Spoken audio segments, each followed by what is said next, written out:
അമ്മച്ചിയുടെ പേരെന്താ? വത്സര. പാവർട്ടി ആണോ വീട്? പാവർട്ടി കൺവെൻഷനിൽ പങ്കെടുത്തിട്ട് ഹെർണിയ മാറി.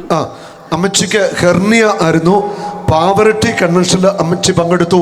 ഹെർണിയ വറ്റിപ്പോയി, പൂർണ്ണമായിട്ട് ഹെർണിയ പോയി എന്നാണ് അമ്മച്ചി സാക്ഷ്യപ്പെടുത്തുന്നത്. കരമടിച്ചു കർത്താവിനെ സ്തുതിക്കട്ടെ. അമ്മച്ചി ഏത് ഇടവകയാ? മറ്റം ഇടവകയാണല്ലേ? പാവരട്ടിയിൽ 2019 കൂടിയ കൺവെൻഷൻ. അതെ, 2019 അമ്മച്ചി കൺവെൻഷൻ കൂടിയതാണ്. അത്ഭുതമാണ്, സൗഖ്യം കിട്ടി.